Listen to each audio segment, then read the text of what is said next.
Welcome to Kenton's videos. Enjoy the video.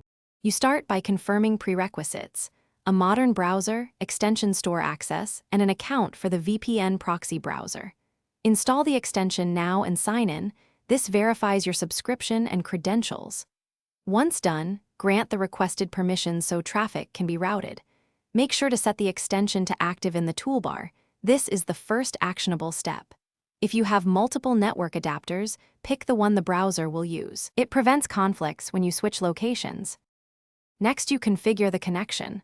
Open the extension and choose a server optimized for what you need: low latency for streaming, country-specific IP for content.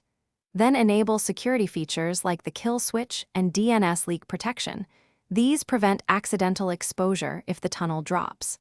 Configure split tunneling if you want some apps to bypass the VPN.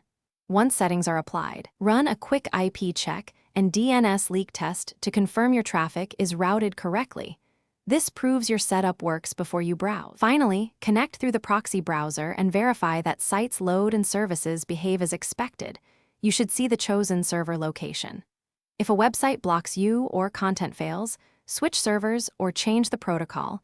TCP can be more reliable than UDP in restrictive networks. Make sure to clear cache and disable other network extensions that might conflict. One key troubleshooting tip: if connectivity fails, restart the browser and the extension. That resolves most handshake and permission issues immediately. Thanks for watching. Consider subscribing if we helped you.